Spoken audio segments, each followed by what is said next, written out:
Let's learn how to enable autoplay on Facebook. If you've ever wanted videos to start playing automatically as you scroll through your feed, you're in the right place. Let's explore how to enable autoplay on Facebook. Let's get started.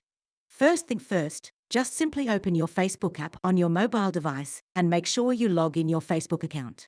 Then, what you need to do is to tap on the three horizontal lines represent menu in the bottom right corner on your mobile to open the navigation menu. From there, scroll down a little bit and select the drop-down menu Settings and Privacy.